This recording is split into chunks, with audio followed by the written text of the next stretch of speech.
Welcome back, everyone, to Mystery Case X. Today we're continuing our series on real, unsolved, and shocking cases from around the world.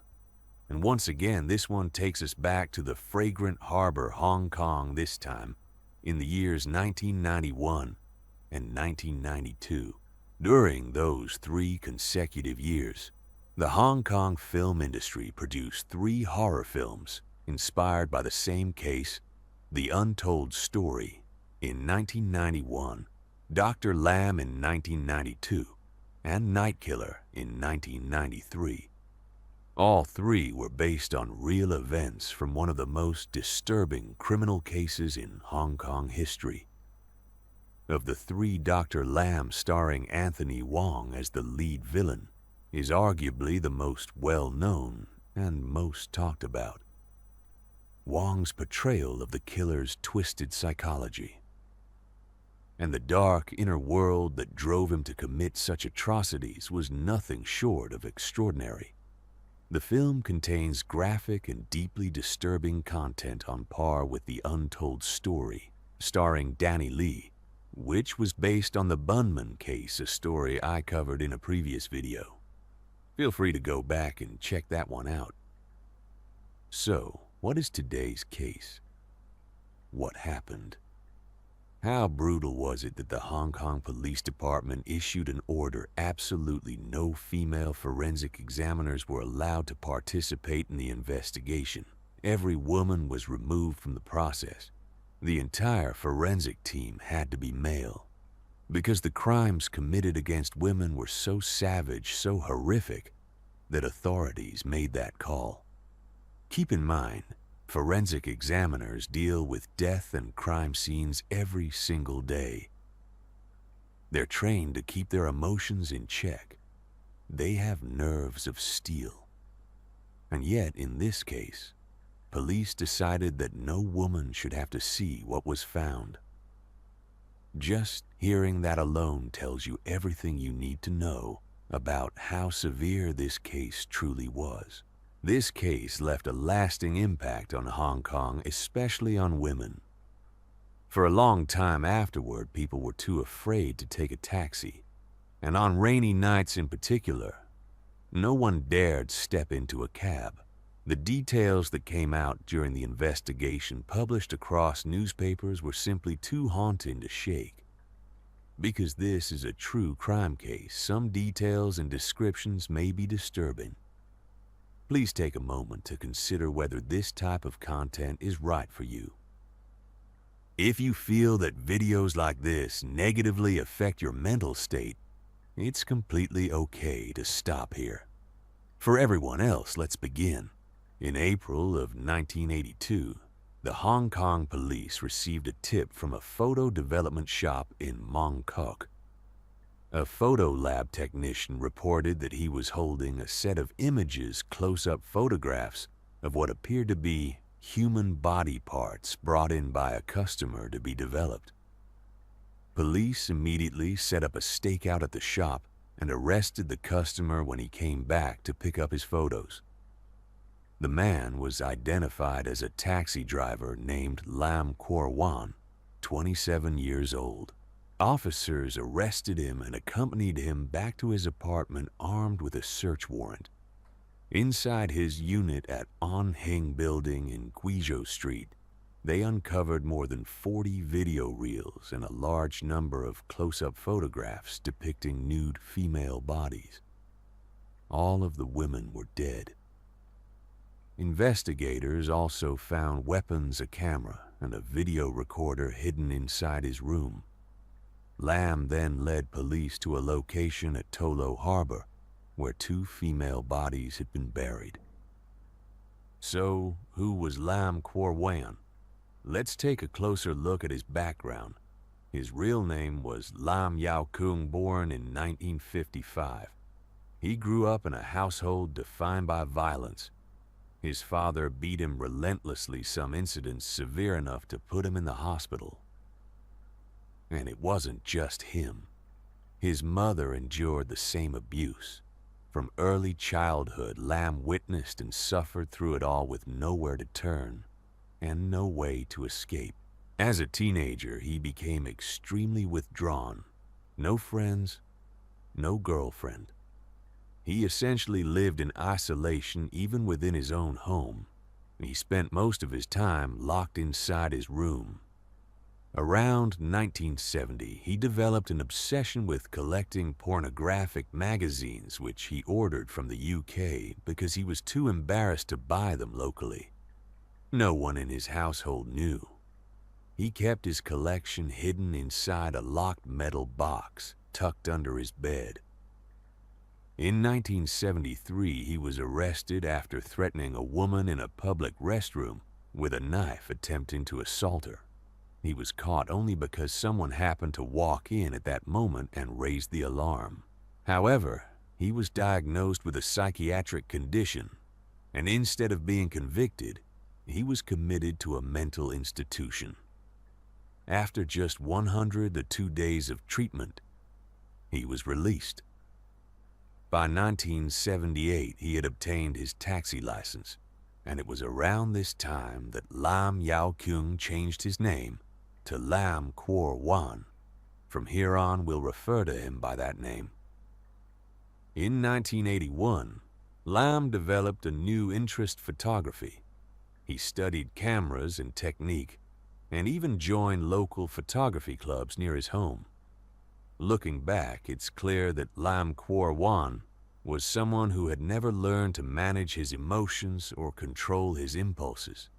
Years of senseless beatings and abuse had slowly, quietly warped his mind, pulling him further and further from any sense of normalcy. And that psychological damage would eventually lead him to commit a string of brutal murders. Between February and July of 1982, he killed 4 women. After each murder, he brought the bodies back to his apartment, dismembered them, then photographed and filmed everything. He even kept certain body parts as specimens. All of it, every disturbing detail, was recorded on film so he could revisit it at his leisure. The depravity of his mindset is almost impossible to comprehend. The first victim was a woman named Chan Fyung Lam, a dancer at a nightclub. At 4 in the morning on February the 3rd, 1982, after finishing her shift, she hailed a taxi, which happened to be Lam's. Heavily intoxicated, she repeatedly asked him to pull over so she could be sick, then changed her mind and asked to be taken back to the club, then changed course again. Any normal driver would have been frustrated by a drunk, erratic passenger. But for someone with Lam's deeply disturbed psychology, her behavior sent him into a violent rage. He pulled over in a deserted area and strangled her with an electrical cord until she stopped moving. He then transported her body back to his apartment and hid it beneath the sofa in the living room. The next day, without hesitation, he took 500 Hong Kong dollars from her wallet and used it to buy a power saw. He dismembered her body into 7 pieces. He photographed and filmed her remains, then preserved certain intimate body parts in a jar of alcohol so he could look at them repeatedly. The remaining pieces were wrapped in newspaper, placed in plastic bags, and scattered along the road on his way to work, dropped off in intervals. The second murder also happened at night in the rain. The victim was a 31-year-old woman named Chan Mankit, also a nightclub worker. On May 29th, 1982, roughly 3 months after the first killing, she hailed a cab. Unluckily, it was Lam's. The pattern repeated itself. Somewhere along the route, Lam strangled her to death with an electrical cord. This time, he used a surgical knife to remove certain body parts, which he preserved in chemicals to prevent decomposition. The remaining remains were wrapped and taken to Tolo Harbor, where he buried them in a grassy area. He then compiled footage from both the first and second murders into a single recording which he titled Serious Secret.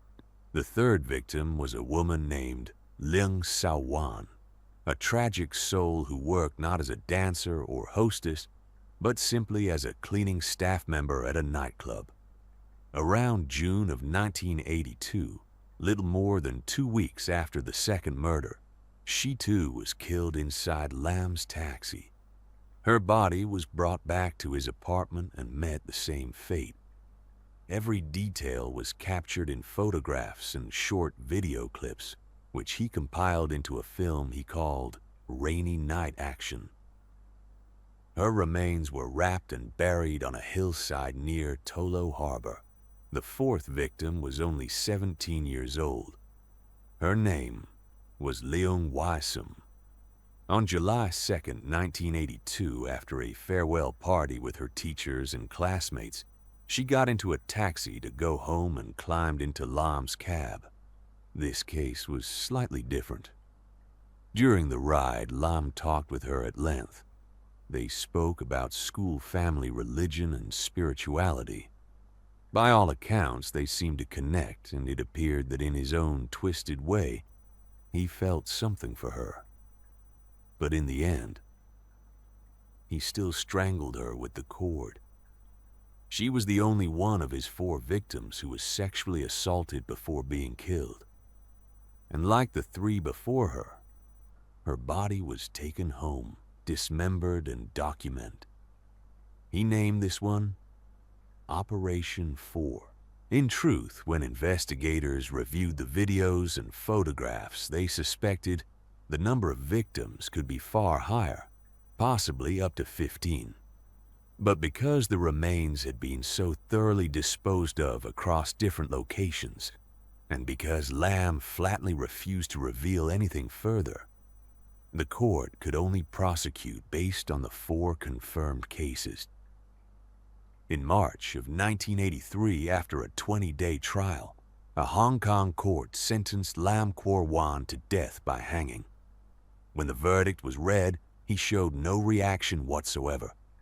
No surprise, no remorse, no fear. In his mind, the 3 women who worked in nightclubs were nothing. The dregs of society unworthy of life. He believed he was doing the world a service. There was nothing to regret. He did express a small measure of guilt over the 4th case, the 17-year-old girl, perhaps because he had genuinely felt something for her. However, Hong Kong had suspended the death penalty since 1966, so his sentence was commuted to life in prison without the possibility of parole. A brief note on how he was caught. His meticulous, calculated behavior made it genuinely difficult for police to trace him. The remains were scattered across multiple locations with no clear thread. But in the end, it was his own obsession that exposed him. Back then, cameras didn't work the way digital cameras do today. Film had to be taken to a professional darkroom and developed with chemicals, expose it to light accidentally, and the whole roll was ruined.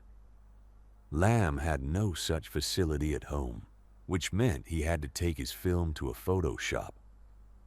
In the beginning, the technician found the photos strange, but Lam managed to explain them away, claiming he worked as a part-time forensic assistant and that the images were taken for medical school research and criminal investigations. The technician believed him and continued developing the film. To Lam, these were works of art, even though they were photographs of women he had murdered with his own hands. Then one day, something didn't sit right with the technician. The explanation was the same as always, but when he enlarged one of the prints, he noticed something unsettling. The body of a woman had been posed in a suggestive manner, almost like a cover image from an adult film, especially in the photos from the 4th victim. At first, the technician thought it might just be some disturbing personal fetish. But then he looked more closely and spotted something he couldn't ignore. a large burn mark on the woman's thigh. During the dismemberment of his fourth victim, Lamb had accidentally knocked over a lamp, severely burning her leg. The technician realized immediately a burn that serious would make it impossible for a living person to stay still and pose. He called the police, and just like that, Lam Kwor Wan was caught. Had he never taken those photos in to be developed, he might never have been found. In 2009, Next Magazine published an article featuring photographs of Lam Kwor Wan inside prison. By then, he had become a frail, bald old man. According to reports, he lived in complete isolation behind bars. Fellow inmates, knowing what he had done, kept their distance out of fear, not that he sought anyone out. He moved through prison life, quietly keeping entirely to himself. But among the prison guards, a chilling rumor had spread every so often. They would see 4 dark shadows trailing behind him. Not whole figures, but fragmented, dismembered shapes, pieced together and stitched back in the wrong places, silently following in his footsteps. People believed they were the restless spirits of the 4 women he had murdered, unable to move on, bound to him, haunting every step he took for the rest of his days. This case sent shockwaves through Hong Kong that lingered for years. And even now, revisiting it, it still sends a chill through you. At the end of the day, a killer may carry the seeds of darkness within them, but more of than not, it's a childhood soaked in violence and cruelty that brings those seeds to life. When all you've ever known is pain and brutality, how could your mind come out of that hole? It's a sobering reminder only love can create love. Violence will always, only ever, create more violence. And that's where we'll wrap up today's video. Thank you so much for watching, and I'll see you again in the next one. If you enjoyed this video and found it compelling, please give it a like, share it with someone, and hit subscribe. If there's anything you think could be improved, drop a comment below. I always take your feedback seriously and aim to do better.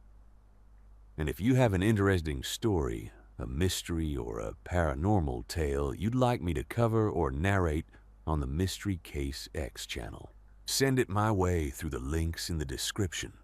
Take care, everyone, and I'll see you next time.